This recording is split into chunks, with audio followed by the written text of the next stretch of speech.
Hey everyone, welcome back to the 5 p.m. podcast. I'm Dan, still trying to figure out how politics works, one podcast at a time. And I'm Tina, your resident political enthusiast, here to help Dan and all of you make sense of it all. We've got a really important topic to dive into today. We do. So the news just dropped that it's February 3rd, 2025, and there's this huge push from veterans groups. They're basically pleading with President Trump to restart evacuations for Afghan allies. Right, and it's a heavy situation. These are folks who stood by our troops, and now they're barred from entering the U.S., all because of these recent executive orders. It's kind of wild when you think about it. These people, they risked everything to help the U.S., and now, this. There was this one paratrooper, he was an interpreter, right? Worked with Special Forces for 3 years. He got out, but his sister's still stuck there. I read about that. It's heartbreaking. He said she was so close to getting out, too, like a month or two away.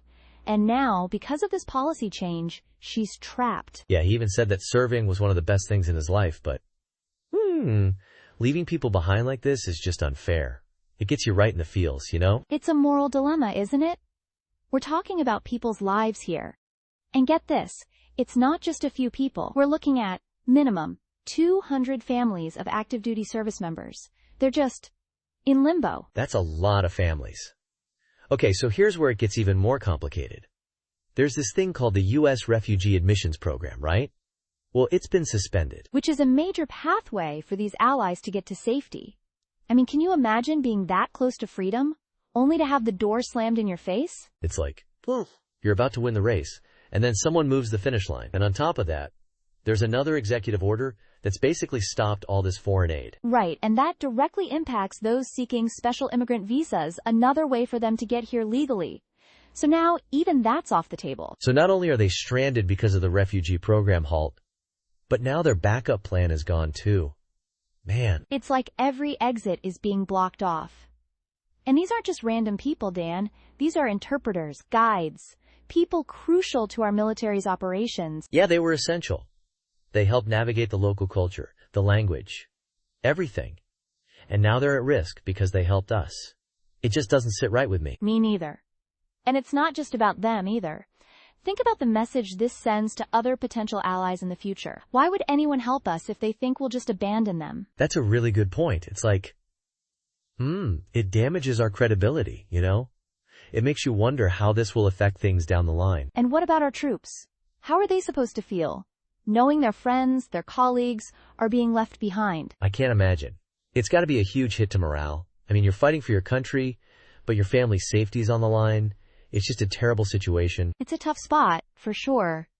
But you know, there's some hope. I was reading that veterans groups and even some lawmakers are pushing for exceptions. Oh yeah? Like who? Well, Sean Van Diver, he's a vet and president of this coalition, #AfghaniVac. He's saying they're not blaming anyone, but they want the administration to understand the impact of these orders. That makes sense. It's probably just a chaotic time with the new administration and all. Right. And even General McKenzie, the former head of Central Command, he thinks the U.S. owes a debt to these Afghans. He's optimistic that things might change. That's good to hear.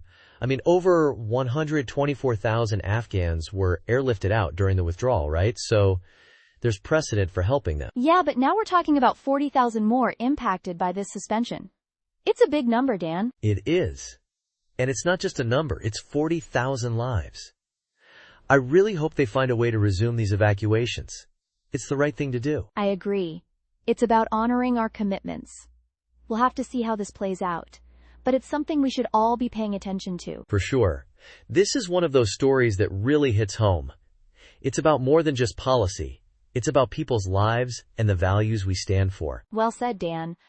All right, folks, we're going to keep following this story, and we'll be right back after the break with more on the 5 p.m. podcast.